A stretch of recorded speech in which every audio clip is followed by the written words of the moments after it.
जम्मू कश्मीर का सरकारी निज़ाम तालीमी इदारों के अंदर ख़ास तौर से जो निचले लेवल पर काम करने वाले इदारे हैं, वो जो वहाँ मुश्किलात थी वो अब टॉप लेवल पर भी आप ये अंदाज़ा लगा कर चलिएगा कि डिग्री कॉलेजेस तक भी कामकाज बुरी तरह मुतासिर हो रहा है। और वो जो एक पुरानी रिवायत है, एक कवायद रही है जम्मू कश्मीर में एडॉकिज़म वाली अप्रोच, वो यूनियन टेरिटरी बनने के बावजूद भी नई एजुकेशन पॉलिसी, जो so called education policy NEP 2020 में जिसको कहता हूँ, जो एक ढोंग है, एक सरकारी तंत्र का पैसा हड़पने का एक नया तरीका है, उसके बावजूद भी वो मुश्किलात दूर नहीं हो सकी हैं।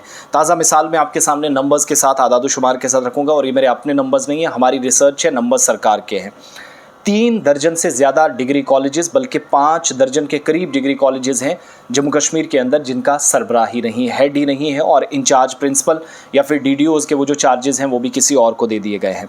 मौजूदा वक्त में गवर्नमेंट डिग्री कॉलेजेस जम्मू और कश्मीर के अंदर हालत ये है कि या तो एसोसिएट प्रोफेसर्स हैं कश्मीर के अंदर और जम्मू के अंदर कि वो इंचार्ज प्रिंसिपलशिप के लिए काम करें, लेकिन सरकार ने लिखने के बावजूद इन कॉलेजेस की तरफ से एडमिनिस्ट्रेटिव पार्ट पर राब्ता होने के बावजूद भी कोई कदम नहीं उठाया इन खाली कुर्सियों को फिल करने के लिए। सरकार के मुताबिक 48 डिग्री कॉलेजेस जम्मू कश्मीर में बगैर हेड के, बगैर प्रिंसिपल के काम कर रहे हैं। फंक्शन तो हो रहे हैं colleges, but without heads. 30 Kashmir सूबे के अंदर, 18 जम्मू सूबे के अंदर, और जो डीडीओज़ के चार्जेस हैं, यानी जो तनख्वाह देने वाला एक इदारा और उसका जो जिम्मेदार होता है, जिसको आप ड्राइंग एंड डिसबर्सिंग ऑफिसर कहते हैं, वो डीडीओज़ के जो चार्जेस हैं इन कॉलेजेस में जूनियर फैकल्टी मेंबर्स को दिए गए हैं। यानी ओहदे पर जो शख्स आज के वक्त में डिज़र्व करता है उससे भी निचली सतह पर एडमिनिस्ट्रेशन चली गई है। तो आप अंदाज़ा लगाइएगा कि हायर एजुकेशन तो है, लेकिन लोअर एजुकेशन रैंक पर आप आ गए हैं। यह हालात आपके इस वक्त हैं। बेशतर कॉलेजेस के अंदर हालत यही है। अरेंजमेंट बेसिस पर ये जो सिलसिला चलाया जा रहा है, विच इज़ अनफॉर्चुनेट। बहुत सारे केसेस में कहा गया कि अभी तो ये 48 वो हैं कि जिनका सरबराही नहीं है। कई जगहों पर एडिशनल चार्जेस या जो वो इजाफी इकदामात उठाकर प्रिंसिपल के या किसी इंचार्ज प्रिंसिपल के सर पर आपने डाल दिए कि आपको डिग्री कॉलेज डोडा भी देखना है, किश्तवाड़ भी देखना है, जब तक अगले ऑर्डर्स ना आए। और वो अगले ऑर्डर्स तभी आते हैं जब कुर्सी पर बैठे बाबू को याद आता है।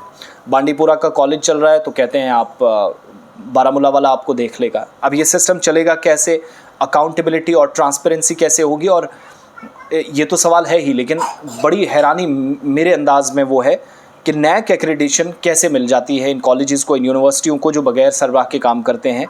नैक की जो टीम है उसने जीडीसी कुलगाम का भी दौरा किया पिछले दिनों, असेसमेंट की, एक्रेडिटेशन कॉलेज की है या मिलेगी या नहीं, क्या ये नैक के दायरे में आता है।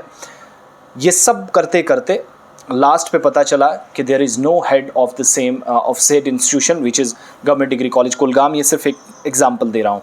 तो नेप 2020 एक महज दिखावा है, आई वॉश है। और कुल मिलाकर इस वक्त के हालात ये हैं भाई साहब कि बहुत सारे लोगों को लग रहा होगा कि चीज़ें शायद ठीक है, मगर ठीक नहीं है। वो इस एतबार से, इस पर्सपेक्टिव से कि सब कुछ अभी जीडीसीज़ के फेवर में नहीं है। 48 डिग्री कॉलेजेस बगैर प्रिंसिपल के, डीडीओज़ के चार्जेस उन लोगों के पास जो फैकल्टी में जूनियर हैं। अब यहाँ से आगे बढ़िएगा, अभी बहुत सारे इदारों में यही कॉलेजेस में है, हायर सेकेंडरी में है, आपने किसी को भी इंचार्ज बना दिया। ये एक सिलसिला, क्योंकि पूछने वाला कोई नहीं है, ड्यूल सिस्टम है। तो ये जो ड्यूल सिस्टम है ये करप्ट सिस्टम भी होता है अनफॉर्चुनेटली। होप सो चीज़ें यहाँ से आगे दुरुस्त हों, काम थोड़ा सा और बेहतर हो, और उसके बाद मैं आपके सामने कुछ अच्छे नंबर्स भी रख पाऊँ। ये सिर्फ मैंने आपके सामने रखे हैं, ओपिनियन आप दें, ये एक अक्कासी मौजूदा सूरत हाल की होती है।